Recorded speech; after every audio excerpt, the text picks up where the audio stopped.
గత 2 రోజులుగా పటాన్చెరు నియోజకవర్గంలో భూ కబ్జాలు అవినీతి ఆరోపణల చుట్టూ రాజకీయం తిరుగుతోంది. కాంగ్రెస్ నేత కాటా శ్రీనివాస్ గౌడ్ చేసిన ఆరోపణలు, దానికి ఎమ్మెల్యే మహిపాల్ ఇచ్చిన కౌంటర్లతో ఈ వివాదం ముదిరింది.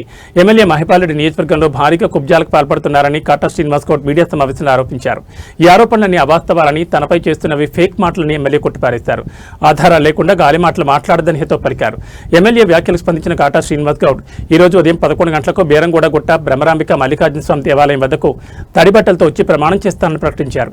ఎమ్మెల్యేకు అవినీతితో సంబంధం లేకపోతే ఆయన కూడా అక్కడికి రావాలని సవాల్ విసిరారు. ఈ సవాల్ నేపథ్యంలో శాంతి భద్రతలకు విఘాతం కలగకుండా పోలీసులు అప్రమత్తమయ్యారు. ఈ రోజు తెల్లవారుజామునే కాటా శ్రీనివాస్ గౌడ్ నివాసం వద్దకు భారీగా పోలీసులు చేరుకున్నారు. ఆయనను బయటకు రాకుండా అడ్డుకునే అవకాశం ఉన్నట్లు తెలుస్తోంది. బేరంగూడగుట్ట పరిసరాల్లో కూడా పోలీస్ పిక్చింగ్ ఏర్పాటు చేశారు.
మీరు ఆ బండి పెట్టుకొని కూర్చున్నారు కదా, ప్రాబ్లం ఎందుకంటే నేను మాట ఇస్తే మాట చెప్పిన సమాజానికి తెలియాలి.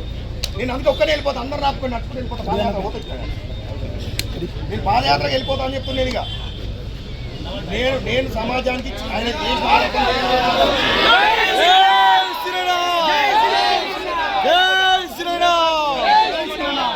నడుచుకుంటే పోమంటావా?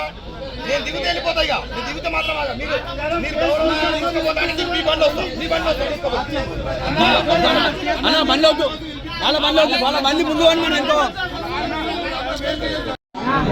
ఆయన నిరూపించుకోవాలనుకుంటే, ఆయన నిజాయితీ నిరూపించుకోవాలంటే రావాలి. కాబట్టి దయచేసి పోలీసు వాళ్ళకు కూడా చెప్తా ఉన్నాను, నేను సహకరించండి. ఏ ల్యాండ్ ఆర్డర్ ప్రాబ్లం లేదు, ఇది ఏ ల్యాండ్ ఆర్డర్ ప్రాబ్లం ఇష్యూ లేదు. ఇలా అవసరమైతే పంపండి, ఏ కార్యక్రమం పంపుకున్నా పర్వాలేదు. ఏది పడితే అది గాలి మాటలు మాట్లాడుకొని గాలి పేపర్లు ఆధారాలు లేకుండా మాట్లాడితే ఎవరు ఊరుకుంటూ లేడు. కాబట్టి ఇష్టం ఉన్నట్టు నోటుకు వచ్చినట్టు అబద్ధాలు మాట్లాడితే ఎవరు సహించేది లేదు.